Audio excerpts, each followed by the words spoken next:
confidence that regardless of how this world looks upon me, I lack nothing. I lack nothing. And that's what he's reminding them. He knoweth thy walking through this great wilderness. And we can get down in the mouth, can't we, about this great wilderness.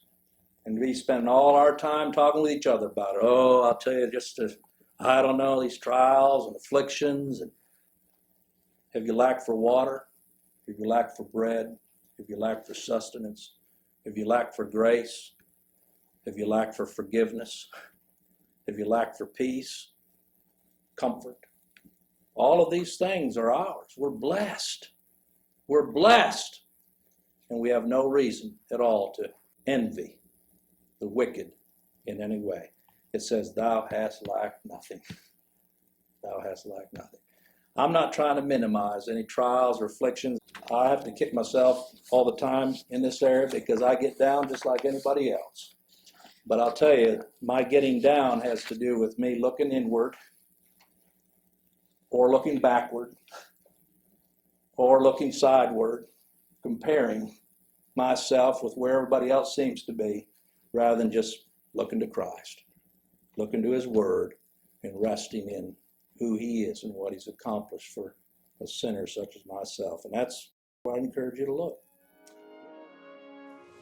What's interesting, everything here that the Lord is denouncing is man-made. It's the works of man. The goodly stones, that's what men put pleasure in. Versus, you stop and think about the way that Christ is the fulfillment. Yes, marble is beautiful. The stone is wonderful. But he's the chief cornerstone. He is that foundation that God has laid and that no other man can lay. Christ Jesus. So that's where our eyes are turned. It doesn't matter what kind of physical building we're meeting in. If Christ is preached, it's everything. And if Christ isn't preached, it's nothing but a tomb. Had he left me to my own so-called free will, which doesn't exist, men have a will, but it's not free. It's bound by this depravity and darkness, wretchedness and rebellion. And left to ourselves, we'll go to our grave in that condemnation. But here's one that cared enough for my soul, not only to lay down his life, but then by his Spirit of grace to reveal himself in me and lift me up out of that dunghill. I'll tell you, it's a lot like coming out of a coma. You don't know where you are, where you've been, but you just know you're alive. And then suddenly you begin to get your bearings about you. I remember as the Lord began to heal my heart, I wasn't looking for him. I've been through all of the free will teaching. I grew up in it, cut my teeth on it. You can't tell me a thing about free willism that is any surprise to me, but I will tell you that's a rebellion.